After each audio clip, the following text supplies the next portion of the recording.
Long ago, in the village of Njoro, lived a warrior named Jabari, renowned for his battle prowess and the seamlessly magical ability to cheat death. His name became synonymous with courage and resilience, earning him the love and admiration of his fellow villagers. Jabari served under King Omari, who was like a brother to him. They loved and trusted each other, their bond forged through countless battles and shared dreams. Jabari's reputation grew as he defended the village from various threats. Raiders and wild beasts alike learned to fear his presence. He could move with the speed of a cheetah and strike with the force of a lion. His superhuman abilities were not just physical, he possessed an uncanny sense of strategy and intuition, making him a formidable leader on the battlefield. The villagers adored Jabari, seeing him as a symbol of hope and resilience. He trained other young men in the art of combat, passing on his knowledge and ensuring that Njoro would always be ready to defend itself. These young men looked up to him, and Jabari took his role as a mentor seriously. He taught them not just to fight, but also to honor their tradition and protect their community. Jabari's friendship with King Omari deepened over the years. They were inseparable, sharing stories of their dreams and aspirations.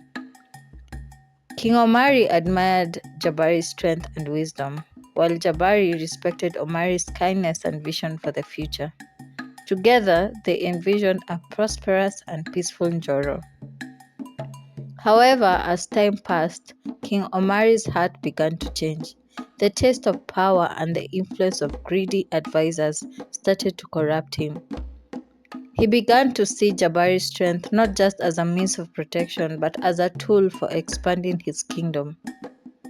The king started to push for more aggressive action, eyeing neighboring villages and their resources.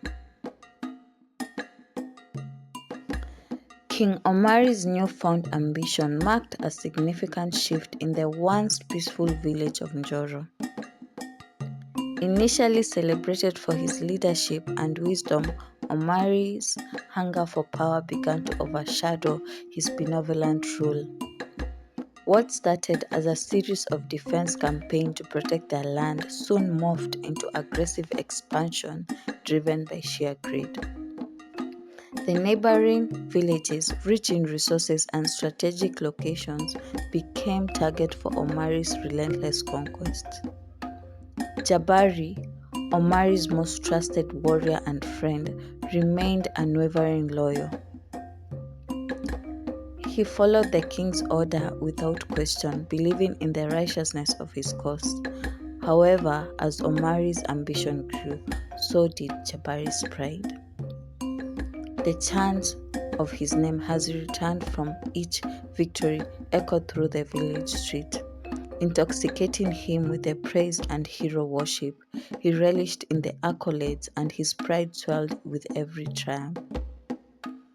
Jabari began to believe the stories they were told about him, that he was invisible, a force of nature, even godlike in his strength and abilities. His victories became legendary, and his name spread far beyond the borders of Njoro. People spoke of him in awe, his reputation as an unbeatable warrior growing with each passing day.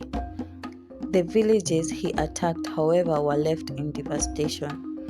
Refugees fled from their burning homes, seeking shelter in distant lands, while their villages lay in ruins, their resources plundered. Jabari's war campaign not only brought glory to his name, but also great wealth to Njoro. With each conquered territory, new lands and resources were divided among the villagers. The once humble village transformed into a fortress of prosperity, its citizens living in abundance while others suffered. They built tall walls around their lands, shutting out outsiders, refusing aid to those in need. The people of Njoro, once hospitable and kind, now saw themselves as superior, their arrogance fueled by the knowledge that they were protected by Jabari's unmatched strength. The warrior's name instilled both fear and admiration whenever it was spoken. Other villages, in their desperation, tried to understand the source of his power. Whispers spread of dark magic, of untold secrets that made Jabari undefeatable in battle. Fear of him paralyzed even the bravest of hearts, and no one dared cross Njoro's warriors, lest they provoked Jabari's wrath. Yet beneath all the glory, an undercurrent of unease flowed through the land. The villagers in Njoro may have prospered, but their hearts were hardened. After a particularly grueling battle, Jabari lay down to rest beneath the stars with his fellow warriors. Exhausted, he closed his eyes and let the cool night air soothe his tired body. In the quiet of the night, he heard a soft cry. His eyes snapped open and he listened intently. When he looked around, none of his warriors were awake. The cry came again, faint and filled with sorrow. Somehow the sound seemed to call to him alone. Following the sound, he found a woman sitting by the side of a tree, tears shimmering in the moonlight. Her name was Nia, a striking beauty with long dark hair that cascaded down her back and eyes that glistened like the stars.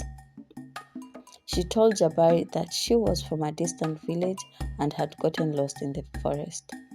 She explained that she had been sent days ago to find her distant relatives, but had been wandering aimlessly without a sense of direction. She further expressed her exhaustion from walking all day and her hunger from having nothing to eat. Jabari felt a deep sorrow for her and comforted her. After she calmed down, he gathered a few fruits from the forest for her. The rest of the night they spent sharing stories and getting to know each other. Early in the morning, they were found sleeping, holding each other beside a dying fire by the other soldiers. Upon waking up, Jabari convinced Nia to come with him, promising to help her find her relatives. Without hesitation, she accepted. When they got to the village, Nia was given a house close to Jabari's. From then on, they spent every day together, searching for her family. Over time, a spark started to grow in Jabari's heart. He began to miss her when he went to his chamber, even though she slept in the next hut. Over time, they began to be seen as a happy couple. And with Jabari being the hero of the village, no one questioned his love relationship, even though they didn't know where she was from. Nia brought a sense of peace to Jabari's life, and he found himself looking forward to their daily meetings.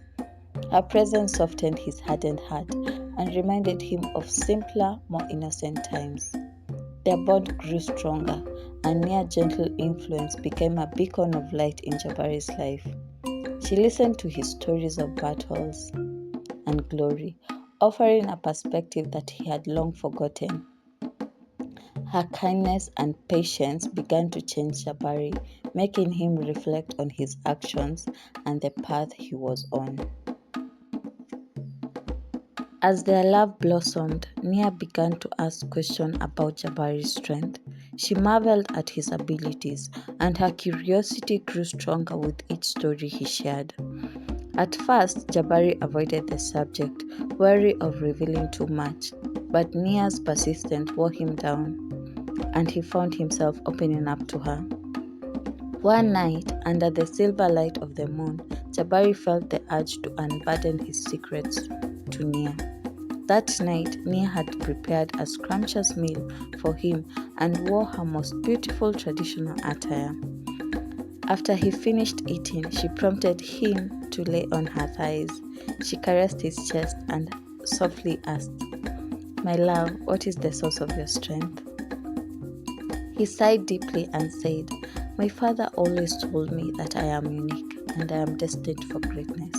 but I did not fully understand it until the night of the attack. That day, when I found my parents in the maize field, he whispered the same thing to me. Days later, I had a strange dream when I visited the shrine. A magical being appeared and revealed that my secret is equal to that of a god. And the only way I can die is if someone pierces my shadow. He even told me never to tell anyone, and until today, I have never shared my secret. He sighed again and looked at Nia and said, "My dear Nia, I have never trusted anyone with this secret. Even the king, my dearest friend, is not aware of it. I trust you. Don't tell anyone about this." Nia listened intently, her eyes wide with awe. She promised to keep Jabari's secret safe. Jabari felt a weight lifted off his shoulder, knowing that he could trust Nia with his most guarded secret. In the quiet of night, under the shimmering stars, their bond grew and solidified by trust and love. As days passed, an unsettling tension grew within Jabari. Nia, once the calm in his storm, began to change. Her question about his battles, enemies, and strategies became more persistent, almost calculated. What once seemed like an innocent curiosity now felt deeper and more probing. At first, Jabari dismissed these concerns, thinking Nia's inquiries were just a lover's natural curiosity. But as time went on, a seed of doubt sprouted within him, whispering that something was amiss. Shortly after Jabari revealed the secret of his strength to Nia, she located her family in a village 2 days' journey from Njoro. The news of her finding her family filled Nia with joy, and she would often leave to visit them, always promising to return soon. At first, these visits were brief, and Nia would come back to Jabari with tales of her family, her laughter filling the space between them. But as time went on, her visit grew longer, and each time she returned, her question about Jabari's battle became more instinct. Jabari, blinded by love, convinced himself that her prolonged absence was merely a sign of her deep bond with her family. He missed her terribly during these times, counting the days until she would return, the ache of her absence a consistent reminder of how deeply he had fallen for her. His love for Nia only grew stronger in her absence, and he began planning a surprise proposal, imagining the day he would ask her to be his queen. But before he could carry out his plans, King Omari received troubling news that threatened the peace they had fought so hard to maintain. A village beyond the many hills, the kingdom of Nandi, had requested an audience with him. King Omari, proud and unyielding, initially dismissed their request, seeing no reason to entertain the pleas of a far-off village. But the king of Nandi was persistent, sending envoy after envoy until Omari reluctantly agreed to meet. The king of Nandi pleaded for peace, asking Omari to lay down his arms and return the conquered lands to their rightful owners. He spoke of the suffering of the neighboring villages, the refugees flooding into his land, and the despair of those left with nothing. His words were heavy with the weight of his people's suffering, a plea for mercy and the chance to rebuild. But King Omari, blinded by his pride and the power he had amassed, saw the Nandi king's plea as an insult to his authority. His fury ignited, burning away any compassion that might have lingered in his heart. He dismissed the Nandi's king's envoy with a promise of war, a word that would teach them to respect his power and bow to his will.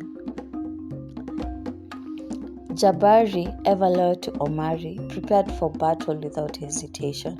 He led the king's forces through the dense forest under the cover of night, marching towards Nandi with the confidence of a warrior who had never known defeat. As they approached the village, an eerie silence greeted them. The streets were empty, the homes dark. When they reached the market square, they were suddenly surrounded by an army of Nandi warriors, their faces grim and determined. The battle that followed was furious and brutal. Nandi warriors fought with the desperation of those defending their very existence. One by one, the warriors around Jabari fell, but he remained standing, his strength and skills unmatched. He was a whirlwind of destruction, his fury palpable, his confidence unshaken. But as he stood in the center of the square, surrounded by the enemy, something strange happened. The Nandi warriors, instead of attacking, began to retreat, forming a tight circle around him, their eyes filled with something more than fear. Something looked like anticipation. Jabari, confused by their behavior, hesitated. His instinct screamed that something was wrong, but before he could act, he heard a familiar voice. Nia's voice. "My love," she called out softly from behind him. Jabari turned, and there she was, the woman he adored, walking towards him with a serene experience. His heart leaped in his chest, but his mind reeled in confusion. "What are you doing here?" he asked her, his voice filled with disbelief. Nia, now standing before him, gently placed her hand on his chin and whispered, "It is time." "For what?" Jabari's voice was filled with confusion. Before he could fully grasp the situation, 100 spears flew through the air, striking his shadow with unerring precision. Jabari's eyes widened in a shock as pain seared through his body. He watched in horror as Nia stepped back, her expression cold, devoid of the love he had once seen in her eyes. Mastering his last ounce of strength, Jabari tried to lift his spear. His gaze locked on Nia, but his body betrayed him. The once invisible warrior, who had never known defeat, fell to the ground. As his life faded away, a great thunder echoed across the battlefield, announcing the fall of a legend. The Nandi warriors erupted in cheer, celebrating their unexpected victory over the undefeated Jabari. They had left one warrior alive, a messenger who would carry the tale of their triumph back to the village of Njoro. The lone survivor ran with all his might, his heart pounding in his chest as the weight of the news he carried drove him forward. When he finally reached Njoro, he collapsed at the village gates, his breath raged and his eyes wide with terror. The villagers gathered around him, their faces filled with worry, as he gasped out the tale of the battle, the tale of Jabari's death. A stunned silence fell over the crowd as the truth sank in. Their hero, the invisible warrior who had protected them, was gone. Jabari, the man they had believed to be untouchable, had fallen. The shock ripped through the village like a physical blow, followed by a wave of grief so intense it felt like the very earth had split beneath their feet. Mothers clutched their children close, elders wept openly, and the men who had once fought beside Jabari felt an unbearing weight of loss pressing down on their hearts. In their grief and confusion, a few villagers ran to the king's hut, desperate to inform him of the tragic news.